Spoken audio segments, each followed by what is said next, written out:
Hi hello welcome back to ఈ తరం కథలు.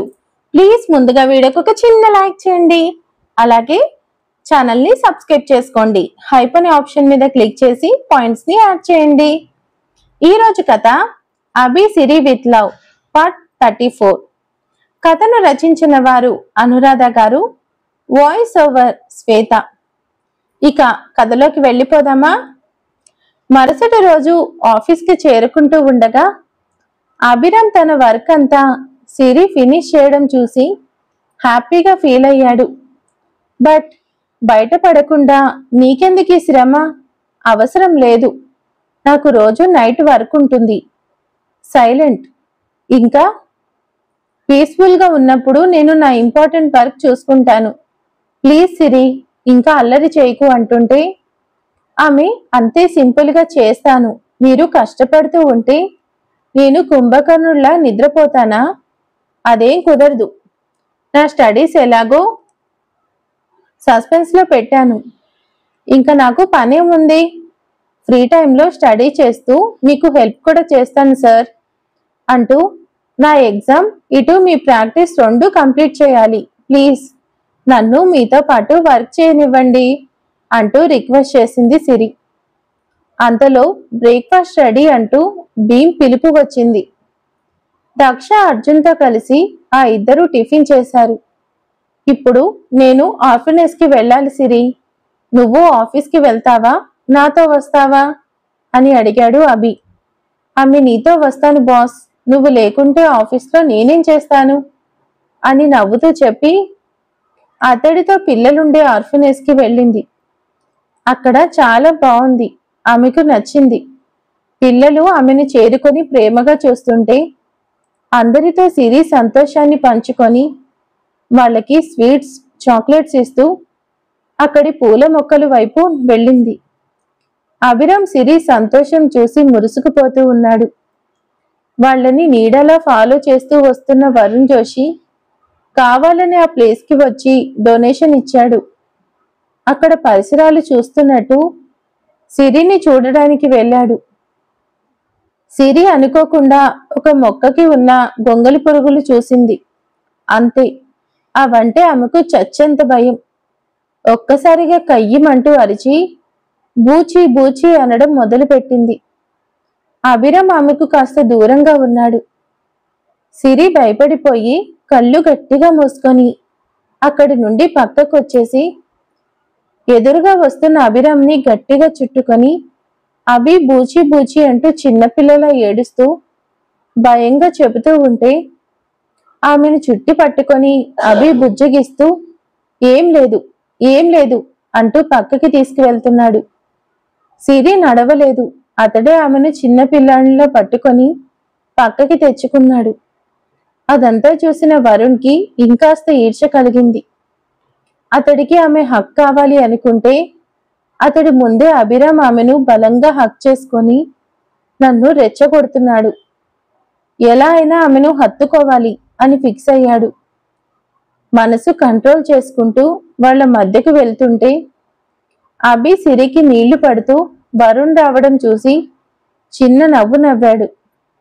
సిరి ఇంకా భయంగా ఉంది, ఆమె ముఖం కందిపోయి కళ్ళు ఎర్రబడి ఉన్నాయి. వరుణ్ ఆశ్చర్యంగా ఏమైంది, ఎందుకు మీ వైఫ్ బాధపడుతున్నారు అని అడిగాడు వరుణ్. సిరి ఇబ్బందిగా అభిరామ్ వెనక్కి వెళ్లి అతడి భుజం పట్టుకొని తలదించుకొని నిలబడింది. అభిరామ్ నవ్వుతూ ఏం లేదు వరుణ్, నా వైఫ్ కి గొంగలి పురుగంటే భయం, అక్కడ చెట్లకి ఉన్నట్టున్నాయి, వాటిని చూసి ఇదిగో చంటి పిల్లలా ఏడుస్తూ ఉంది అని ఆట పట్టిస్తూ ఉంటే అభి ఏంటిది నా పరువు తీస్తున్నావు అని చెప్పి వరుణ్ వైపు చూసి చిన్న స్మైల్ ఇచ్చింది. అతడి మనసులో అనుకున్నాడు, ఏ ఉన్నావు సిరి, ఆ కళ్ళు చూస్తే చాలు గుండె లయ తప్పుతుంది, నీ అంత అందం అలాంటి వాటిని చూస్తే భయపడడం సహజం అనుకొని సరే పోనీలే అభి, నువ్వు మరీ ఆమెను టీచ్ చేస్తున్నావు, ఒక్కొక్కరికి ఒక్క వీక్నెస్ ఉంటుంది, okay nice to meet you Siri అని ఎంతో చనువుగా పిలిచి వెళ్ళిపోయాడు. సిరి అభిరామ్ అతడి ముందు ఆట పట్టించేలా మాట్లాడాడని అలిగి వెళ్లి కారులో కూర్చొని ఉంది. అభి నవ్వుతూ ఇది మరీ బాగుంది. నువ్వే చిన్నపిల్లలా చేసి మళ్ళీ నన్నంటే ఎలా? ఏంటి కోపం వచ్చిందా? అలిగావా? మాట్లాడవా? Okay sorry. నేను నవ్వి ఉండకూడదు. సారీ చెప్పానుగా. కోపం పోయిందా అని అడుగుతూ ఉంటే ఆమె మొహం తిప్పుకొని ఓ నాకు కోపం వచ్చింది, నేను మాట్లాడను అని మొహం విండో వైపు తిప్పి కూర్చుంది. అభి సైలెంట్గా కార్ స్టార్ట్ చేశాడు. వాళ్ళు ఆఫీస్కి వెళ్లే వరకు అభి సిరిని కదిల్చే ప్రయత్నం చేయలేదు. సిరి కూడా సైలెంట్గా ఉంది. కార్ ఆఫీస్కి చేరుకుంది. అభిరామ్ కార్ పార్క్ చేసి సిరి వైపు చూశాడు. ఆమె కార్ దిగబోయింది. అతడు అడ్డుకొని అతడి వైపు లాక్కొని ముద్దు పెట్టాడు. అంతే. సిరి షాక్ అయింది. అభి ఇష్టంగా కిస్ చేసి సారీ, ఇంకెప్పుడు ఆట పట్టించే ప్రయత్నం అని గ్యాప్ ఇచ్చి నవ్వుతూ చేస్తాను బూచి బూచి అని అల్లరిగా నవ్వుతూ కార్ దిగి లోపలికి నడుచుకుంటూ వెళ్ళిపోయాడు. అంతే. సిరికి అభి ఇచ్చిన ముద్దు తీయగా ఉన్నా అతడు ఉడికించడంతో ఇంకాస్త ఫీల్ అవుతూ అభి నన్ను ఆట పట్టిస్తున్నావా? చెప్తా నీ సంగతి. నువ్వు సిన్సియర్గా సారీ చెప్పే వరకు నేను నీతో అస్సలు మాట్లాడను, ఏమీ తినను, స్ట్రాంగ్ స్ట్రైక్ చేస్తాను అని ఫిక్స్ అయ్యి రోషం తెచ్చుకొని ఆమె క్యాబిన్కి వెళ్ళి కూర్చొని సీరియస్గా వర్క్ చేస్తుంది. అదంతా చూస్తున్న అభిరామ్ నవ్వుతూ అబ్బో మేడం సీరియస్గా ఉన్నారు, బుంగుమూతి పెట్టింది నా ముద్దుల పెళ్ళం అని నవ్వుకుంటూ ఉంటే అది చూసిన సిరి ఇంకాస్త ఉడుకొని మొహం తిప్పుకుంది. పీటర్ సిరి రావడంతో హడావిడిగా ఆమె వద్దకు వెళ్ళాడు. స్రవంతి తనతో మాట్లాడడం లేదు. ఏదైనా వర్క్ విషయం అయితే తప్ప నా వైపు కన్నెత్తి చూడటం లేదు అని దిగాలుగా చెప్తుంటే సిరి నేను చూసుకుంటాను, కొద్దిగా ఓర్పు వహించాలి పీటర్, తప్పదు అని చెప్పి పంపింది. అక్కడికి స్రవంతి ఏదో ఫైల్ తీసుకొని వెళ్ళింది. సిరి కావాలనే అంతా తెలిసి కూడా ఏమైంది స్రవంతి? డల్గా ఉన్నావేంటి? ఏదైనా ప్రాబ్లం ఉందా? నిన్నెవరైనా ఇబ్బంది పెట్టారా చెప్పు, వెంటనే డిస్మిస్ చేసి పారేస్తా అని అడిగింది సిరి. స్రవంతి కంగారుగా అయ్యో అదేం లేదు, నన్నెవరూ ఏమీ అనలేదు, ప్లీజ్ సిరి నువ్వెవరిని ఇబ్బంది పెట్టకు, నేను బాగానే ఉన్నాను అని చెప్పి ఫైల్ ఇచ్చింది. అంతలో అభిరామ్ ఆ క్యాబిన్లోకి వచ్చి ఏంటి ఫ్రెండ్స్ ఇద్దరు ఏదో మాట్లాడుకుంటున్నట్టున్నారు, నాతో చెప్తే నేను వింటానుగా అని అడిగాడు అభి. సిరి మొహం తిప్పుకొని స్రవంతి నాకు వర్క్ ఉంది, ఇక్కడెవరూ టైంపాస్ చేయడం లేదు అని చెప్పు, తనతో నేను మాట్లాడను అన్నానని చెప్పు, డిస్టర్బ్ చేయవద్దని అన్నాను అని చెప్పు అని స్రవంతి ఇచ్చిన ఫైల్ తీసుకొని చెక్ చేస్తుంటే స్రవంతి నవ్వుతూ ఏమైంది బావగారు, ఎందుకు సిరి కోపంగా ఉంది అని అడిగింది. అభి నవ్వుతూ ఏం లేదు స్రవంతి, అదేంటంటే మరి బూచి అని మాట పూర్తి చేయలేదు. సిరి సీరియస్ అవుతూ స్రవంతి నువ్వు వెళ్ళు అని చెప్పింది. స్రవంతికి మ్యాటర్ అర్థమైంది. ఓ బూచి అని చెప్పి భయపడిందా? ఓకే, నాకు ప్రాబ్లం అర్థమైంది, మీరిద్దరు చూసుకోండి, నేను వెళ్తున్నా అని బయటకు వెళ్ళిపోయింది. అభి నవ్వుతూ సిరి చూస్తుండగానే బెల్జియంకి జ్యూస్ తీసుకురమ్మని చెప్పాడు. సిరి కోపంగా నేను తాగను అన్నట్టు చూసి సిస్టంలో తల పెట్టుకొని వర్క్ చేసుకుంటే అభి నవ్వుతూ హలో మేడం, కోపంలో భలే అందంగా ఉన్నావు తెలుసా, ఇంకా అలక చాలు కాని అదిగో జ్యూస్ వచ్చింది, తాగి కూల్ అవ్వు అని చెప్పి బెల్జియంని పంపించి జ్యూస్ ఆమెకు అందిస్తూ ఉంటే సిరి కోపంగా చూసి అక్కడి నుండి రికార్డు రూమ్ వైపు వెళ్ళింది. అభి నవ్వుతూ ఎంత కోపం ఈ పిచ్చి పిల్లకి అని ఆ జ్యూస్ అతడు తాగి షూ అనుకున్నాడు. సిరి అభిరామ్ మాట పట్టిస్తూ టీస్ చేయడంతో చాలా ఫీల్ అవుతుంది. కాసేపు బయటకు వెళ్ళి వస్తా, ఆలోగా నన్ను వెతుక్కుంటూ ఉంటాడు, ఎలాగో డే టైమే కదా, ఏమీ కాదు, ఇక్కడికి దగ్గరలో ఉన్న స్టోర్కి వెళ్తా, కొన్ని థింగ్స్ తీసుకోవాలి, ఎందుకైనా మంచిది, వెంట ఎవరినో ఒకరిని తోడు తీసుకువెళ్తా, లేదంటే నాకు అభి చేతిలో క్లాస్ అవుతుంది అని ఆలోచిస్తూ ఉంటే జాన్ ఎదురుపడ్డాడు. తనకి వర్క్ ఉందని చెప్తున్నా సిరి రిక్వెస్ట్ చేస్తూ తనతో స్టోర్కి తీసుకువెళ్ళింది.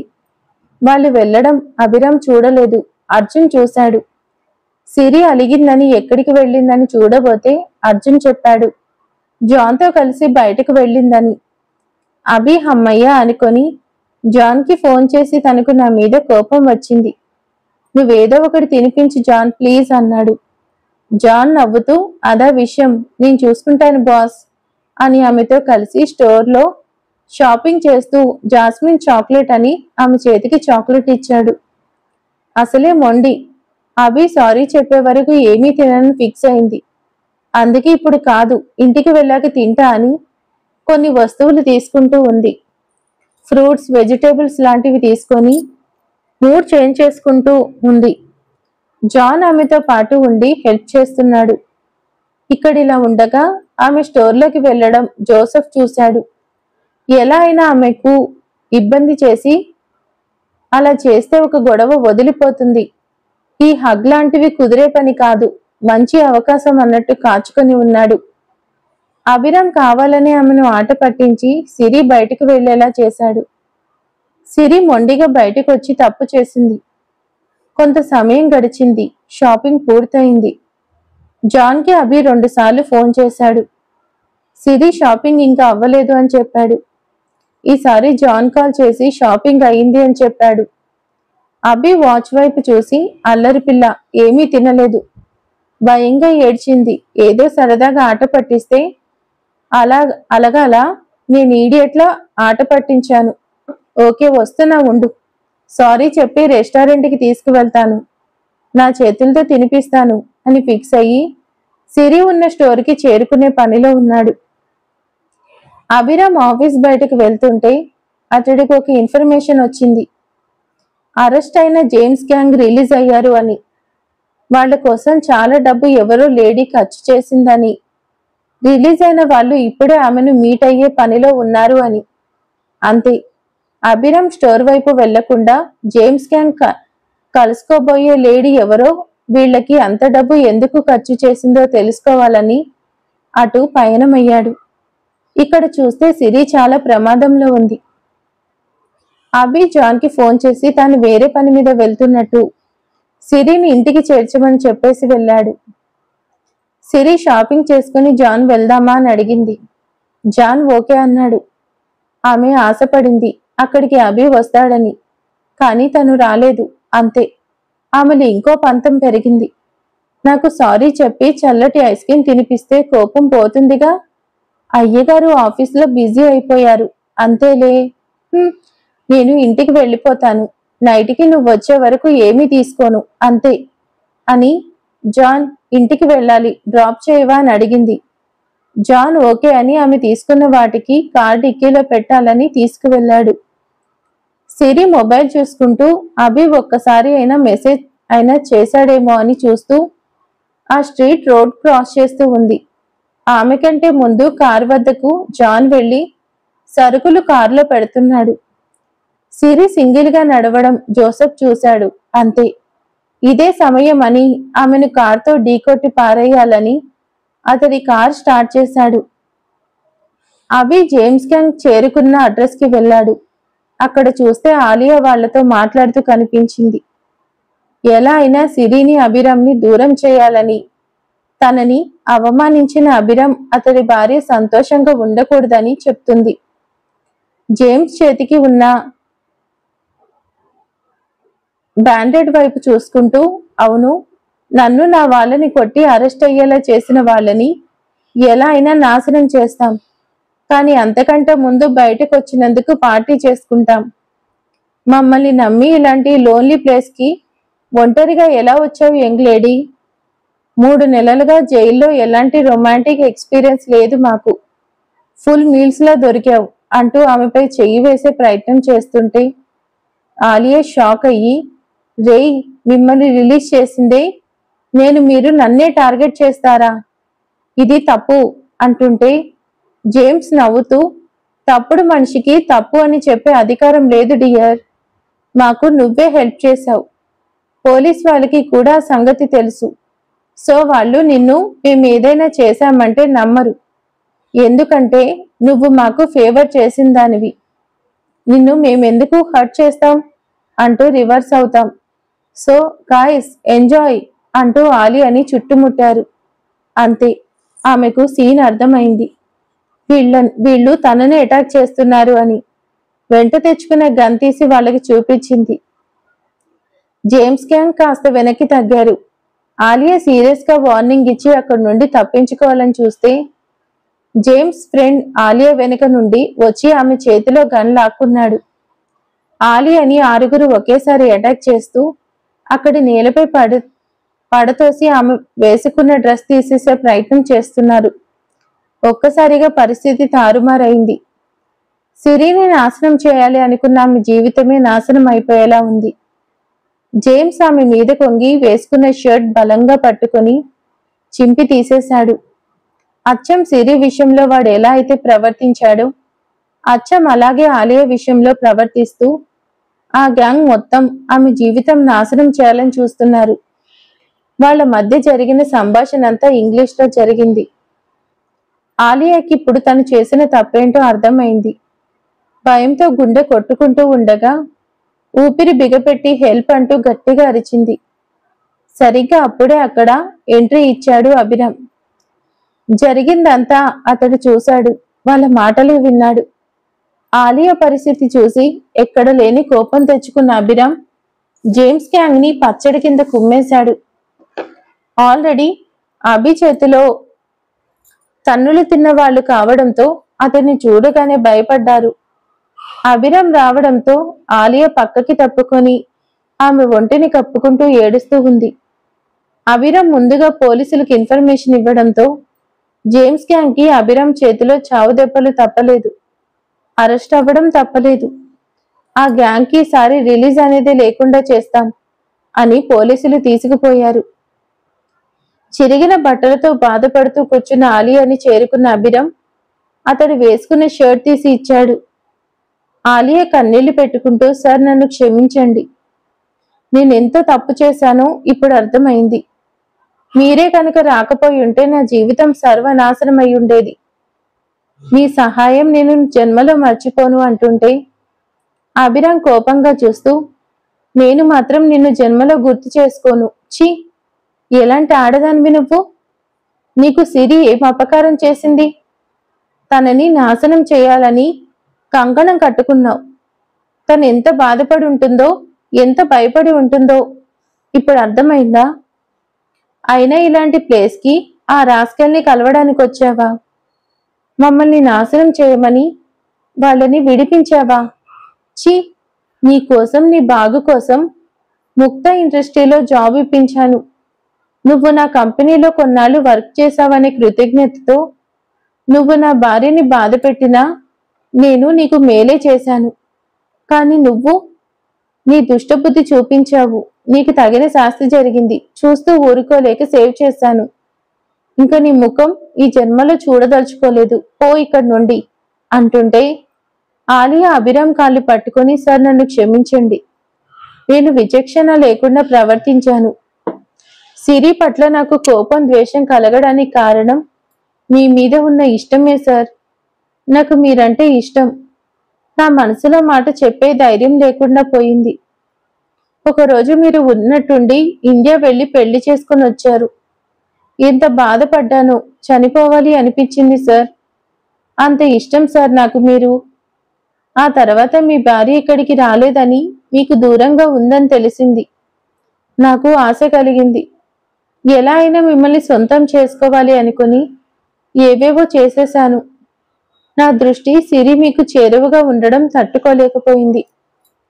మీరు ఆమెను ముద్దు పెట్టుకున్నారు అనగానే తట్టుకోలేక ఆమెను కొట్టాను. తర్వాత జరిగింది మీకు తెలుసు. ఎలా అయినా ఆమెను మీకు దూరం చేసి నేను దగ్గర కావాలి అనుకున్నాను. కానీ అది జరగదు అని అర్థమైపోయింది. నేను ఓడిపోయాను సార్. మీకోసం నేను ఇదంతా చేసి ఓడిపోయాను. ఈరోజు మీరు ఇక్కడికి రాకుండా ఉండి ఉంటే నా శవం కనిపించేది మీకు అని ఆమె భావన చేసిన కొన్ని పొరపాట్లన్నీ ఒప్పుకొని అసలు విషయం చెప్పింది. అభిరామ్కి ఆలియా మాటలన్నీ విన్నాక ఆమెపై జాలి కలిగింది. తనని ఇష్టపడడం ఆమె హక్కు, కానీ ఆమెను తాను ఇష్టపడాలి అని కోరుకోవడం కరెక్ట్ కాదు. ఇష్టం తానుగా పుట్టాలి, ఎవరి బలవంతాన కలగదు. అందుకే సిరిచందన తన భార్యగా వచ్చినప్పటికీ ఆమెపై ఎలాంటి అధికారం చూపించలేదు అభిరామ్. ఆలియా మాటలు విన్న అతడు ఆమె తలపైన చెయ్యి వేసి, ఆలియా ఇలా చూడు అని అతడి వైపు తిప్పుకొని, ఐఎమ్ సారీ ఆలియా, నేను నీకు నచ్చడం నా తప్పు కాకపోయినా ఈ రోజు ఇంతవరకు రావడానికి ఒక విధంగా నేనే కారణం. అందుకు నేను నీకు క్షమాపణ చెప్తున్నా. నీ మనసులో ఫీలింగ్ నువ్వెప్పుడూ ఎక్స్పోజ్ చేసి ఉండాలి. అలా చెప్పగలిగి ఉంటే నా ఆన్సర్ నీకు తెలిసేది, యు ఆర్ మై డాటర్ అని. ఆ మాట విన్న ఆలియా షాక్ అయింది. అభి గట్టిగా ఊపిరి తీసుకొని, అవును ఆలియా, నేను నా వర్కర్స్ అందరినీ నా బిడ్డలుగా భావిస్తున్నాను. వాళ్ల బాధ్యత భారం నాదిగా భావించి ఎప్పుడు స్టాఫ్కి ఇబ్బంది లేకుండా చూసుకుంటున్నా. మీరంతా నా ఫ్యామిలీ అనుకున్నాను. ఎప్పుడు నిన్ను ఒక కూతుర్లా చూసానే తప్ప తప్పుడు ఆలోచన నాకు లేదు, రాదు. సిరి నా ప్రాణం. ఆమెను చూసిన వెంటనే నా భార్య నా కోసం పుట్టిందనిపించింది. నిమిషం ఆలస్యం చేయకుండా పెళ్లి చేసుకున్నా. తానే నా సర్వస్వం. అలాగే నా స్టాఫ్ అంతా నా వాళ్ళు. నీ మనసులో ఇలాంటి ఆలోచన ఉంది అని తెలిస్తే ఎప్పుడో క్లారిటీ ఇచ్చేవాడిని. అనాథగా పెరిగిన నాకు రిలేషన్ వాల్యూ తెలుసు. అందుకే తండ్రిలా నా స్టాఫ్ని చూసుకుంటున్నా. ప్లీజ్ ఆలియా, నీ మనసులో నాపై నీ అభిప్రాయం మార్చుకో అని చెప్తుంటే ఆలియా చాలా సిగ్గుపడింది. తానెంత ఉత్తముడైన వ్యక్తిని అపార్థం చేసుకుంది. తండ్రిలా భావించాల్సిన బాస్ పై ఇష్టం. ఓ నో సార్, నన్ను క్షమించండి. నా తప్పు నాకు తెలిసింది. ఆడదానిగా నేను హద్దు మీరిపోయాను. ఇంకా నా పాపానికి ప్రాయశ్చిత్తం లేదు సార్. నాకు బ్రతికే అర్హత లేదు.